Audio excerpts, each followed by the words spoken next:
Bonjour à tous et bienvenue dans ce nouvel épisode. Vous connaissez le principe, il est simple, un invité qui me tient à cœur sur un sujet qui me tient à cœur. Avant de commencer, pensez à vous abonner, à mettre un commentaire, un petit like, ça fait toujours plaisir. N'oubliez pas que l'épisode est présent sur Spotify et YouTube. Alors aujourd'hui, c'est une émission un peu particulière parce qu'on était parti pour parler d'un métier et au final, je reçois la femme de Jonathan qu'on a vu dans l'épisode précédent et du coup, j'ai changé un petit peu mon fusil d'épaule d'hier soir parce qu'hier soir, j'ai fait, le montage de la vidéo et je me suis dit que ça serait super intéressant et que ça pourrait intéresser beaucoup de personnes d'avoir l'avis d'une personne qui a accompagné un malade dans son parcours de la maladie. Donc, bonjour, Émilie, je te laisse, te présenter rapidement. Bonjour, donc Émilie. Déjà, merci Aurélien de me recevoir aujourd'hui. Bah, merci à C'est toi. c'est gentil. Donc, je suis Émilie, la femme de Jonathan, qui a fait donc la précédente émission. Voilà, donc j'ai 36 ans. OK. Voilà. Si vous n'avez pas vu la vidéo, de Jonathan, je vous invite vraiment à aller la voir. Elle est vraiment très touchante, c'est émouvant, c'est quelqu'un qui parle avec sincérité et pour avoir fait le montage hier, j'ai vraiment été touché de ce montage-là, donc vraiment allez-y. Tu as été touché, toi aussi, par la maladie, par le cancer. Est-ce que tu peux nous en parler, brièvement? Oui. Alors, ça date un petit peu. Moi, c'était en 2022. Effectivement, j'ai eu un cancer de la thyroïde, donc qui n'était pas à un stade avancé, hein. On était sur des nodules, mais quand même cancéreux. D'accord. Voilà, donc après, pour ma part, contrairement à mon mari, hein, je n'ai pas eu de chimiothérapie, uniquement une opération, mais mine de rien, c'est déjà quelque chose. C'est pas sans séquelles, Voilà. ouais. Et puis surtout, quand on met le mot cancer, voilà, quand on se retrouve à faire un rendez-vous de contrôle chez son endocrinologue, et au final, on ressort avec l'idée qu'on peut avoir probablement un cancer. Bah, il y a toute l'attente derrière, des examens, La crainte? la crainte. Voilà, on se dit, mais voilà, enfin, c'est un choc, hein, clairement, c'est un choc, faut dire ce qui est. Après, forcément, on est rassuré en nous disant, bon, bah, c'est un cancer qui soigne bien, quoique On des n'est fois, jamais quand à on dit l'abri. ça, voilà, surtout quand on voit Jonathan, ce que ça a fait. Mais pour autant, j'ai eu de la chance, j'ai pas eu besoin de tout ça. J'ai eu une opération. On m'a retiré complètement la thyroïde. Après, c'est beaucoup de convalescence, hein. Il y a quand même plusieurs mois. C'est quand même assez gênant puisqu'on est quand même au niveau du cou. Ouais. On a quand même une belle ouverture, hein. OK. Et puis surtout au niveau hormonal, donc traitement par la suite. Et c'est un traitement à Voilà. vie? C'est un traitement à vie, effectivement. Alors, ceux qui ont la moitié de la thyroïde, parfois n'ont pas de traitement. Moi, j'ai vraiment toute la thyroïde de retirée. D'accord. Donc, j'ai un traitement, en fait, qui me fait vivre, en fait, hein. Sans le traitement, je ne peux pas vivre. Donc, c'est vrai que c'est aussi psychologiquement, ça paraît bête, mais de se dire que sans ce traitement, on ne sait pas ce qui peut arriver, hein. Ouais. Enfin, demain, il y a une Une pénurie, pandémie? et il y en a déjà eu, hein. Ouais. Voilà, ça peut arriver. Bah, qu'est-ce qui se passe? Ouais. Mmh, Ouais, c'est c'est et tu l'as eu du coup après, Jonathan, Non, en 2022. en 2022? En 2022, donc ouais, ça fait un petit moment. Jonathan, lui, c'était en 2016. Bah, du coup, 2022-2016? De 2002? 2012, 2012, OK. Non, il y a pas de problème. excuse-moi. Non, il y a pas de problème. Mais parce que du coup, il me Oui, semblait qu'il y avait oui. un problème de Non, j'ai un temporalité. problème de dizaine. Mmh. OK. Non, donc 2012, donc 4 ans 2012, avant. oui, oui, oui, oui, oui, oui. Donc, mais du coup, comme tu avais aussi affronté la maladie, toi, dans un premier temps, tu avais aussi, l'espoir derrière tout ça. Tu avais aussi une forme de déjà tu avais les épaules, en quelque sorte, Alors, pour par, commencer ce combat. par rapport à Jonathan, en fait, j'arrive même pas à le comparer parce que pour moi, c'est vraiment pas comparable. On n'a pas vécu la même chose. Mmh. Et moi, la solution a été entre guillemets rapide. J'ai été considérée guérie tout de suite après l'opération. Ouais, oui, d'identique, à part le mot cancer, c'est tout ce que vous avez. La Exactement. maladie n'a rien à voir. La maladie n'a rien à voir. Et puis, voilà, c'est surtout aussi comment elle se développe. Et puis surtout, j'ai pas eu de récidive, Mmh. contrairement à lui. Donc, Ouais. voilà, ça c'est. Comment as-tu vécu l'annonce de la maladie de Jonathan en tant qu'accompagnante? Alors, clairement, l'annonce a été, vraiment, bouleversante. Ça a été un choc, un vrai choc. Surtout qu'à ce moment-là, j'étais enceinte de notre deuxième enfant Ouais, et on avait une petite fille, qui avait que enfin, on a une petite fille, mais à l'époque, elle avait 2 ans et demi, donc et j'étais vraiment à la fin de la grossesse, donc bon, puis toutes les hormones qui vont avec, hein, la fatigue, la enfin, ouais, fatigue, voilà. J'avais aussi un contexte, compliqué déjà au niveau personnel, familial. d'accord. Donc enfin voilà, disons que ça s'est rajouté, à tout le reste et au final tout le reste, devenait presque insignifiant parce que quand on parle de maladie, enfin à ce stade-là, clairement, il y a plus que ça. Le reste, Ça c'est du prend futile. exactement, même des choses qui peuvent, finalement être quand même plus ou moins graves, pour le coup, il y a non, c'est la maladie et pour le coup, c'est vraiment, omniprésent, à partir de là, c'est dans ta vie, c'est que ça, quoi. C'est la maladie, même en tant qu'accompagnant. Ouais, j'imagine. Comment tu as vécu la maladie de Jonathan dans son ensemble? Sans rentrer dans les détails pour le moment, Ouais, mais ouais, ouais, comment je l'ai vécu? Je je dirais en mode robot. En ouais, fait, ton cerveau, il se tu as une phase, je pense, d'acceptation ouais, où voilà et puis aussi le fait que, pour le coup, j'étais enceinte. ouais, Heu, Finalement, ça a été compliqué, mais en même temps, hem, ç ça a été aussi, comment dire?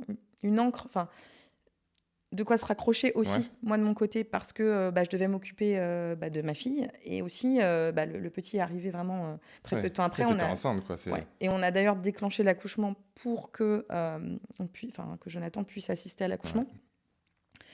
Heu, Accouchement qui a été en plus compliqué donc parce qu'on a fait plusieurs plusieurs jours de déclenchement parce que forcément, le petit, n'avait pas forcément décidé de venir à ce moment-là Ouais. donc Mais c'est une sacrée preuve d'amour. ben, oui, alors moi je le voyais pas dans ce sens-là forcément. C'était, alors à la fois pour lui et en toute honnêteté aussi pour moi parce que moi j'avais vraiment besoin, d'avoir mon mari. Enfin c'était pour nous 2 quoi. J'avais vraiment besoin d'avoir mon mari. C'était inconcevable pour moi d'accoucher sans lui quoi. Ouais, C'était pas possible. ouais. Ouais, ça C'était devait pas être, possible. une période, en plus de sa maladie, Mmh. très compliquée de se dire: «Je suis obligé, je me sens obligé de provoquer un accouchement» Oui, et parce par que rapport c au par petit rapport à ton corps, par aussi, rapport au moi. petit, par rapport au risque, j'imagine que c'était pas sans risque, total? Sincèrement, à ce moment-là, bon, le petit, j'ai accouché 3 semaines avant la fin et il Ouais, était déjà bien portant, oui, donc voilà, d'accord. il y avait pas de danger. Parce qu'il y aurait eu un quelconque danger, je pense c'était la priorité, c'était le bébé dans tous les cas. Mais le fait, ouais, de déclencher l'accouchement, ça a été, quand même, ça a été quand même quelque chose de ouais, de particulier. En plus, donc comme je disais, il a eu du mal à venir, hein, il voulait pas venir et donc j'ai accouché quand même sur 3 jours. Waouh, Ouais, c'était compliqué. la fatigue Ouais, ouais, psychologique et ouais, physique. ouais, ouais, ouais. Ça a été difficile.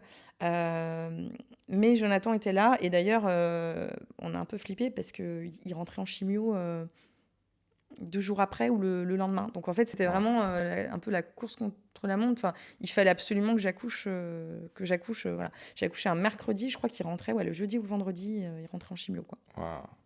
Ouais, ça me met des frissons, Donc vraiment, c'est ouais, c'est de se dire que ouais, impressionnant. Enfin impressionnant, et la clinique, la maternité c'est vrai qu'on était assez touchés parce que, donc j'avais une chambre seule, mais ils avaient aménagé un lit pour que Jonathan puisse alors il dormait pas la nuit avec moi, dans la même chambre, hein, mais il rentrait à la maison pour se reposer et la journée, il restait avec moi et il pouvait s'allonger, parce que voilà, il était déjà quand même, c'était le personnel médical qui avait mis ça en place parce qu'il connaissait votre situation?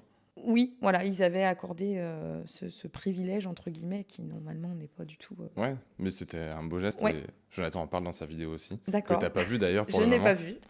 Enfin qui parle pas de ce moment-là, mais qui parle du personnel accompagnant hospitalier Oui. et de leur importance. Mmh. J'ai une question, qu'est-ce qui a été le plus difficile pour toi dans ce combat? J'imagine l'absence, la gestion du quotidien, l'incertitude? Hem, La gestion du quotidien, pour le coup, pas du tout. Parce que c'était secondaire, en fait. C'était secondaire. En fait, ma plus grosse préoccupation, c'est horrible, hein, ce que je vais dire, mais c'était, est-ce qu'on va le perdre ou pas? Ouais. Jonathan va connaître, son fils, vraiment? Voilà, bon après, Ouais, donc c'était l'incertitude.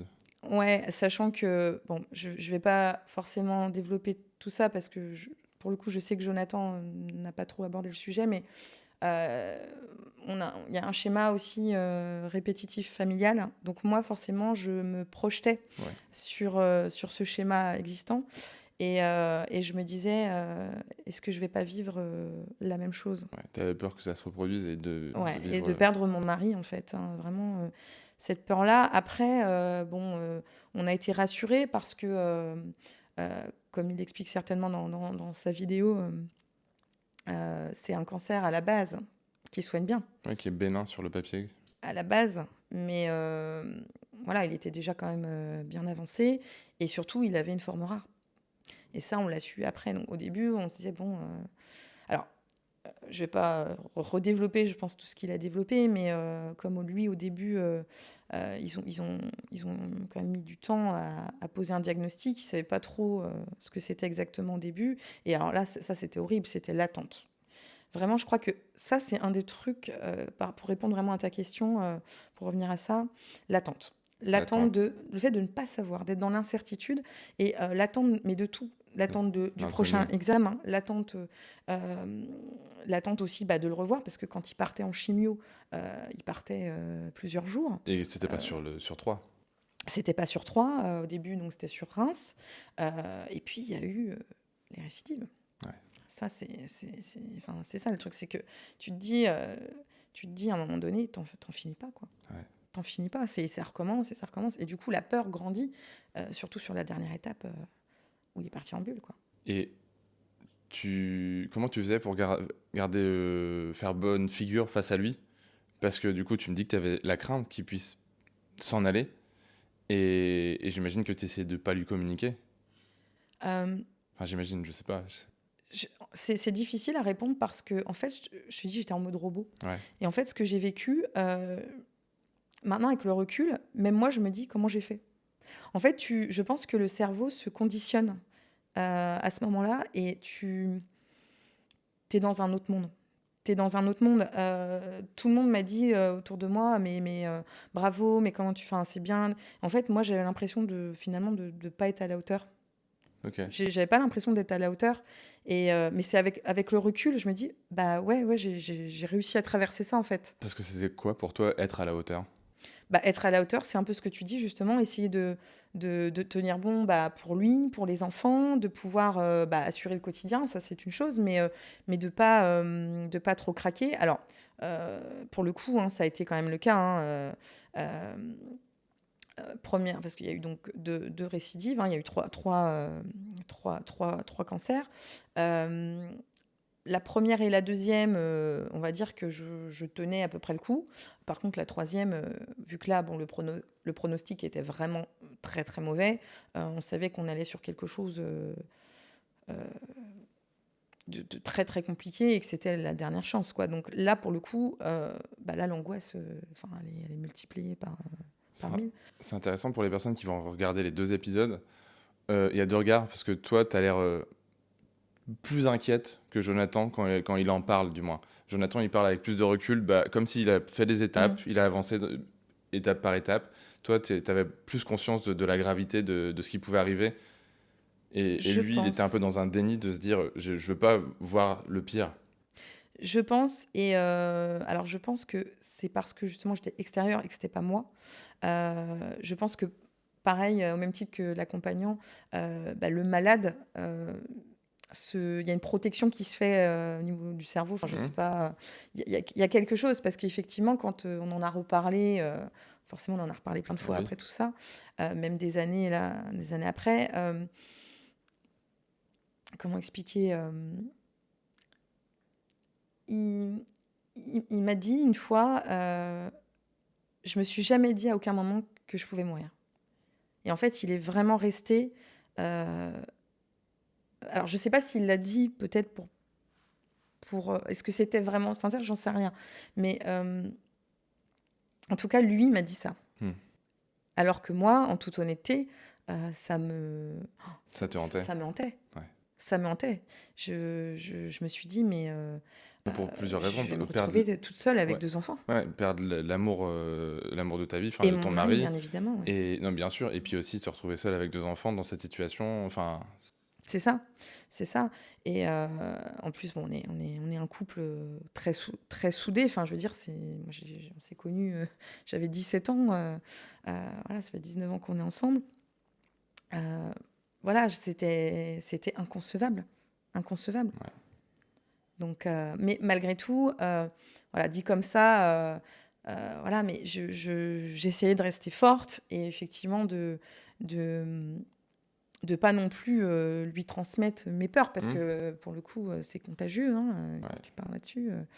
Donc, mais pour le coup aussi lui, parce que ça date un petit peu, mais finalement lui me rassurait. C'est ce qu'il nous a partagé. Ouais. J'ai une autre question. Comment tu as géré avec tes enfants? Alors, pour les enfants, pour te dire, quand Jonathan, donc j'ai accouché, il est parti en chimio.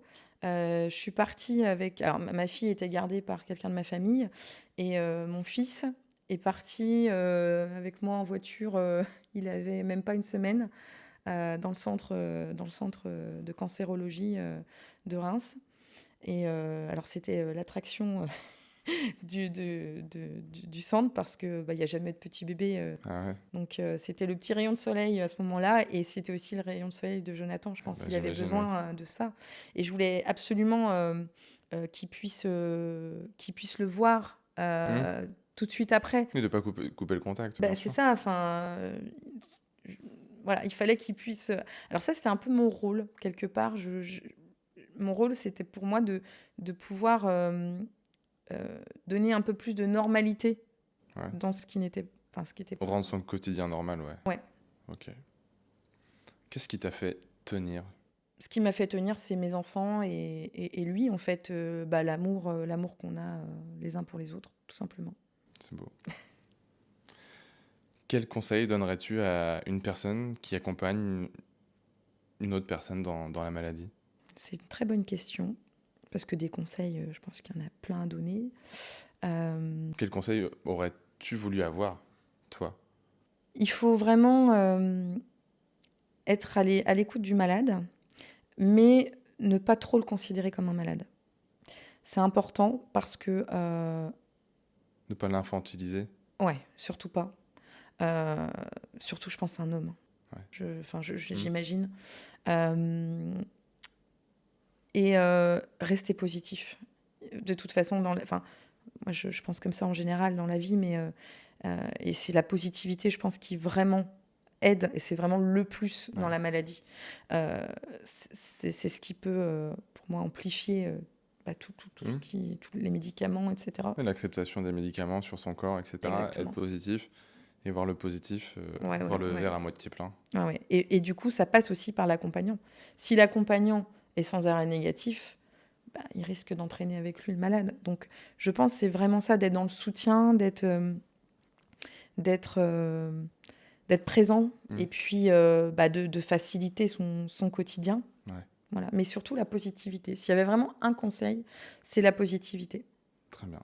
Là, tu parles d'accompagnement, d'être présent. Et dans cette période, est-ce que tu penses que tu t'es oublié? Ah oui, complètement. Complètement. Complètement. Et d'ailleurs, on parle souvent de la maladie, mais on parle très peu de l'après-maladie. Et l'après-maladie est très difficile. Pour qui? Pour toi ou pour lui? Je pense que... Alors, pour lui, je sais pas. Je sais pas. Honnêtement, je sais pas comment... Et donc pour toi? Pour moi, justement, du fait que je me suis oubliée. Et ça a duré quand même, grosso modo, on va dire, en comptant large, 3 ans. 3 ans. Ouais. Donc, c'est énorme. 3 ans en mode robot. C'est ça. Alors, En mode robot, c'était vraiment, on va dire, surtout pendant les périodes Difficile, très difficile. difficiles. Mais voilà, l'après, en fait, justement, c'est ce que je disais au début, la maladie est omniprésente. Ouais. Et quand ta vie tourne autour d'un seul élément, bah, t'en oublies le reste, parce que t'as pas le choix, là, c'est vital. Et après ça, bah, t'as quoi, en fait? Et donc, t'as plein de choses. T'as tes enfants, t'as ta famille, oui, mais tu sais plus vivre sans la maladie. Et dit comme ça paraît un peu bizarre, mais... T'as plus d'objectif, t'as plus de raison de te lever le matin pour combattre et affronter la vie. Ouais, c'est ça. Et puis tu dis, bon, bah maintenant, ok, maintenant que ça s'est passé, on fait quoi? Enfin, Quel est le projet? quels sont les autres projets? Quels sont les objectifs? Même si on a toujours eu... Mais ils étaient mis en pause, Ils s'étaient mis en pause. Mais on s'est toujours, mine de rien, c'est vrai que ça rejoint la positivité, on s'est toujours projeté. On avait déjà nos projets après, mais malgré tout, voilà, comme tu dis, c'était en pause. Et il a fallu réenclencher un peu la machine, redevenir des gens normaux, entre guillemets. Avoir de nouvelles fois des rêves, de l'espoir, des projets communs. C'est ça. Parce qu'on s'interdit un petit peu d'avoir des projets communs dans ces moments-là. Bah, et puis aussi, alors je ne sais pas s'il l'a abordé, mais mine de rien, la maladie, il y a la maladie, mais il y a aussi tout le reste. Tu as effectivement le quotidien, voilà, mais au niveau professionnel, alors pour lui, ça a changé beaucoup de choses. Et au niveau financier. Et tout ça, c'est aussi des tracas qui se rajoutent par-dessus. Ouais, c'est sûr. Donc en fait, tu as la maladie, mais après, tu as toutes les couches. Et donc ça, après la maladie, il faut aussi pouvoir se reconstruire à ce niveau-là. Alors pas pour moi, mais pour lui. Et mine de rien, c'est un souci de famille. Clairement. Ouais, clairement, c'est d'avoir des finances stables et solides pour avancer dans la vie. Oui, surtout qu'il ne pouvait plus exercer le métier qu'il faisait avant. Ouais. Donc il a dû faire une reconversion professionnelle, sachant qu'en plus il a récidivé en plein dedans. Donc voilà, il fallait Compliqué. Ouais, très compliqué. Est-ce que tu te souviens avoir été soutenu par ton entourage, des amis, des personnes Oui. Et de quelle manière? Et qu'est-ce que ça t'a apporté? Oui. Alors clairement, on a été très soutenus par la famille, par les amis. Ce que ça m'a apporté, clairement, c'était indispensable pour moi. J'aurais pas eu ça, ça aurait été compliqué. Le fait d'être entouré, de manière générale, quand on va mal dans la vie, bah, ça aide énormément. Donc ça a été vraiment vital pour moi à ce moment-là. Ouais, donc l'importance que l'accompagnant soit accompagné. Aussi, ouais. Intéressant. Sur différents degrés, mais, mais bien sûr, mais... ne serait-ce que pour, voilà, moi j'ai besoin d'aller voir mon mari à l'hôpital, il faut qu'on puisse garder mes enfants. Donc heureusement, j'avais des personnes qui pouvaient. Et puis des mots gentils, le fait de prendre des nouvelles. De la bienveillance autour de toi. La bienveillance, voilà, voilà, c'est indispensable. Je comprends. Est-ce que, comme Jonathan, tu penses avoir une deuxième vie, celle d'avant et après? Complètement. Ah oui, complètement. On le dit souvent, l'après, c'était notre seconde vie. Et d'ailleurs, on a changé beaucoup de choses dans notre vie. On a déménagé, on avait envie de changement, on avait envie d'une seconde vie. De renouveau. Ouais, il fallait vraiment changer beaucoup de choses. Pour nous, c'était indispensable. Je comprends. Ça me paraît logique.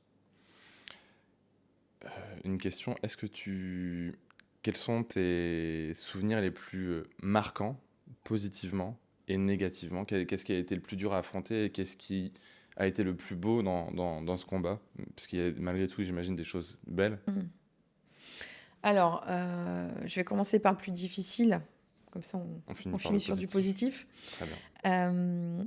Le plus difficile, vraiment, ça a été la dernière récidive avec la bulle.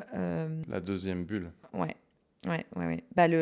En fait, la première, le premier protocole. Ensuite, donc, il a récidivé. Donc, il y a eu le deuxième protocole, donc là, à nouveau sur Reims. Et la dernière récidive, donc là, en gros, c'était Paris.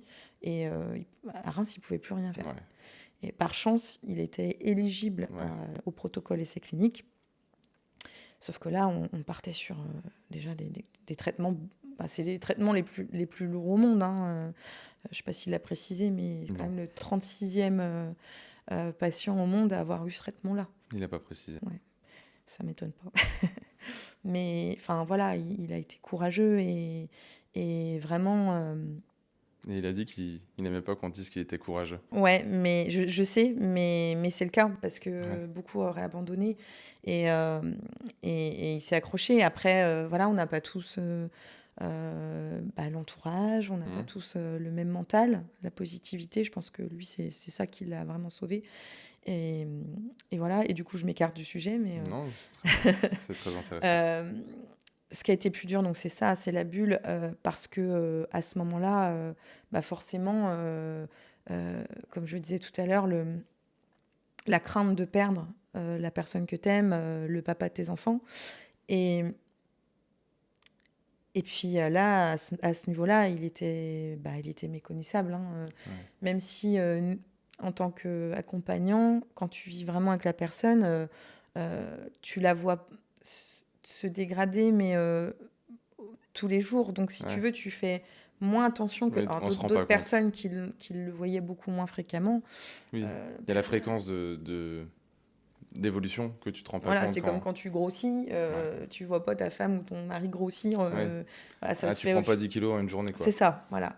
Là, pour le coup, c'est vrai que quand on retombe sur des photos aujourd'hui, Ouais. ben, tu refermes tout de suite. Ah ouais. Ah ouais, tu regardes pas. Même Jonathan, je sais qu'il peut pas regarder. Ouais. Et moi, j'ai du mal aussi. Ouais, ça J'ai- paraît logique. Et voilà, je pense que le plus dur, ça a été vraiment, c'est mieux parce que le, c'était 2 fois un mois, donc il était absent longtemps, beaucoup plus longtemps que sur les périodes Oui. où il partait, c'était un peu moins d'une semaine, même s'il partait quand même régulièrement, mais là, il partait un Un mois. mois. Et qui, tu le savais seul. Ouais, il était seul. Alors, je sais qu'il était bien entouré. Je Ouais. sais que ça, il me l'a dit. Il parle du corps médical. Et Ah bah, heureusement, il y a c'est des gens. c'est ma prochaine question, justement. D'accord. Et du coup, bon, sur le positif, euh, bah, c'était quand tout était fini, même si tu as toujours une épée de Damoclès les Ouais. premières années. Bon, on peut dire qu'elle y est toute ta vie, mais c'est surtout les années qui suivent. Ça a été la délivrance. La Ouais. délivrance, c'était le bonheur de se dire, ça y est, c'est enfin fini. Et j'imagine qu'il y a les contrôles réguliers. Oui, oui, oui. Et à chaque fois, il y a ce stress. Ouais, alors les premières années, bah, forcément, tous les Oui. 6 mois, tu stresses Ouais. Pour l'avoir vraiment vécu plusieurs beaucoup. fois, oui. Voilà. Et puis, bah, au fil du temps, Il y a tu l'espoir stresses qui. un Ouais. petit peu moins et plus les années passent et voilà, tu te dis, bon, bah, c'est vraiment fini, quoi. Je vous le souhaite de tout cœur. Merci. Euh, Jonathan parlait du personnel soignant pour Mhm. continuer dans la question, de leur importance, de leur bienveillance. Est-ce que tu l'as vécu toi aussi lors de tes venues? Parce que pour lui, ça a été vraiment très important Mhm. dans son étape, dans chaque étape qu'il vivait. Alors, je l'ai vécu un peu à travers lui parce qu'il me racontait. Ouais, Donc, bah, forcément, j'étais touchée par le fait qu'il y ait des personnes qui puissent s'occuper de lui et de lui donner un petit peu de joie. Notamment, je pense qu'il a dû en parler de Nadia. ouais, Tu vois, je connais le prénom et je m'en souviens parce que ça m'a marqué forcément. Et j'ai pu la rencontrer. Et effectivement, c'est une personne qui transpire la positivité, la joie et voilà. Enfin, heureusement qu'il y a des personnes qui sont là et qui font ce métier-là parce que sinon, bah voilà, il serait plus là, quoi. ouais, c'est vrai. De quoi es-tu le plus fier? De lui, de lui. Franchement, enfin. Et puis en plus, Tu sais ce qu'il a répondu à cette question? non. De mon couple. Oh, ah, ouais, c'est beau. Mais bah de lui parce que franchement, c'est une personne, même s'il aime pas qu'on le dise, il a été courageux. Mhm. Effectivement, hein, je sais que il avait pas le choix. Et au même titre que, je te dis, moi, on m'a dit, ah, bah, enfin, t'as été. Non, j'ai pas le choix. Ouais, Mais disons que faut se faire violence. Et ouais, c'est pas être comme. Il m'en a parlé, il m'a dit, oui, je suis pas un héros. Mais par contre, le personnel Ouais, soignant, oui, eux, ce sont des héros, effectivement. Parce que c'est un choix de leur ouais, part. d'être confronté à la mort, parce qu'il Ah ouais. il s'en est sorti, mais il y a des gens qui meurent Ah régulièrement, ouais, ouais. et des personnes qui gardent le moral et qui donnent de l'espoir à des patients malades tous les jours. Mm. C'est beau. Ouais, Et puis il faut avoir les épaules pour assumer, rentrer le soir et arriver à couper. exactement. Et en plus, je sais pas s'il en a parlé, mais il y a eu un truc marquant, mais ça m'a choqué, ça. C'est vraiment. Euh, un jour, il est rentré de Paris, et donc de la bulle. Et dans son dossier, il y a eu, je pense qu'ils ont par erreur glissé la feuille de quelqu'un d'autre. Et là, c'était vraiment bouleversant parce que c'était un jeune qui avait une tumeur au cerveau qui est décédé, quoi. Et en fait, donc, je sais pas si tu as dit, ils étaient quatre. Non, ça. Ils étaient quatre par bulle. Et Par session de. Enfin, il y avait ouais, 4 bulles de. en fait, en gros, c'est un espace avec quatre chambres. Tu as un espace central et tu as les quatre chambres individuelles. Hmm. Et ils prennent que quatre patients à chaque fois. Donc, c'est vraiment un soin intensif plus, quoi. Et sur les quatre, alors je pourrais pas dire qui a survécu ou pas, mais en tout cas, il y avait ce jeune. Et moi, quand j'ai vu ça, ça m'a renvoyé à la possibilité que ça. De nouveau, tu te dis, ouais, ça pourrait aussi Hmm. lui arriver. Et puis, un jeune, enfin, lui aussi était Ouais. jeune, mais il était encore plus Ah jeune. oui, il était jeune quand même, 32 ans, c'est pas. Ouais. C'est quoi pour toi l'amour? Oh, l'amour, c'est beaucoup de choses. C'est la confiance, c'est se soutenir, justement, quoi qu'il arrive. Pour moi, voilà, vraiment, le vrai amour, c'est ça. C'est être là pour les bons moments, mais, et surtout, euh, pour les moments difficiles. C'est là que tu vois que le couple tient. Euh, Parce que, mine de rien, c'est quand même pas rien. Et quand tu te dis que tu peux traverser ça, surtout qu'il a été là pour moi, même si, franchement, c'est la gnognotte à côté de lui. Vraiment, je me sens ridicule presque. Mais Ouais, mais enfin, tu vois, du coup, j'ai pu vivre. euh, il a été là pour moi dans la maladie, moi j'ai été là pour lui, et puis voilà, enfin, dans toutes les difficultés ouais, vous qu'on êtes peut soutenus traverser. mutuellement en Mm. permanence. Donc, ouais, l'amour, vraiment, c'est ça. C'est ça, ouais. C'est d'être là pour l'autre, coûte que coûte. Et on arrive bientôt sur la fin de cette Mhm. interview. Et pour faire un petit bond à l'interview qu'on devait faire normalement, on devait parler de ton métier d'écrivaine, si ça se dit. Oui, Oui, écrivaine, romancière. écrivaine romancière. Est-ce que toutes ces étapes de vie t'ont amené là et pourquoi? Alors, Si oui. je ne dirais pas que ce sont. Alors, c'est la vie qui m'a menée forcément vers faire ce métier. Euh, c'est l'écriture qui est venue me trouver. C'est D'accord. plutôt l'inverse. Euh, je dirais que, par contre, ma vie inspire forcément mon écriture. Ouais. Forcément. Je dis pas que voilà, on est dans de la fiction, mais il y a quand même beaucoup de choses inspirées, et notamment, j'aborde le sujet de la maladie. Il y a un côté thérapeutique dans l'écriture. Exactement. Ah oui, alors là, complètement, à 200%. Ouais, c'est complètement thérapeutique. Et ça permet de pouvoir parler de sujets en fond. Alors moi, justement, je suis romancière, donc j'écris sur l'amour, Mhm. qui est pour moi vraiment le cœur de la vie, hein. Mais ça me permet aussi d'écrire en fond sur des sujets importants, comme la maladie, entre autres. Donc ça permet aussi quelque part de laisser une trace Mhm. et de pouvoir euh, communiquer avec mes lecteurs en leur disant vous n'êtes pas seul. Mhm. C'est des choses que, même si c'est des personnages fictifs, C'est voilà, pour ils peuvent s'identifier. inspirer, donner un Ouais, peu d'espoir. exactement. Ça, c'est important. Ok, L'espoir dans les livres, il y en a partout. c'est très, très beau. Ma dernière question, c'est qu'est-ce que tu donnerais comme conseil à une personne qui a un rêve? De foncer. De foncer dans tous les cas, même si, même s'il se ramasse, il faut quand même qu'il aille jusqu'au bout. Si c'est vraiment un rêve, hein, je parle pas d'un petit objectif, mais les rêves, il faut foncer, on n'a qu'une vie et il faut y aller, il faut pas attendre. Il y a toujours un bon timing, mais tant qu'on ne se met pas en difficulté ou autre, il faut y aller. Il Mm. faut y aller parce que il faut pas avoir de regrets. Et on ne sait pas de quoi est fait demain. Et voilà, il faut foncer.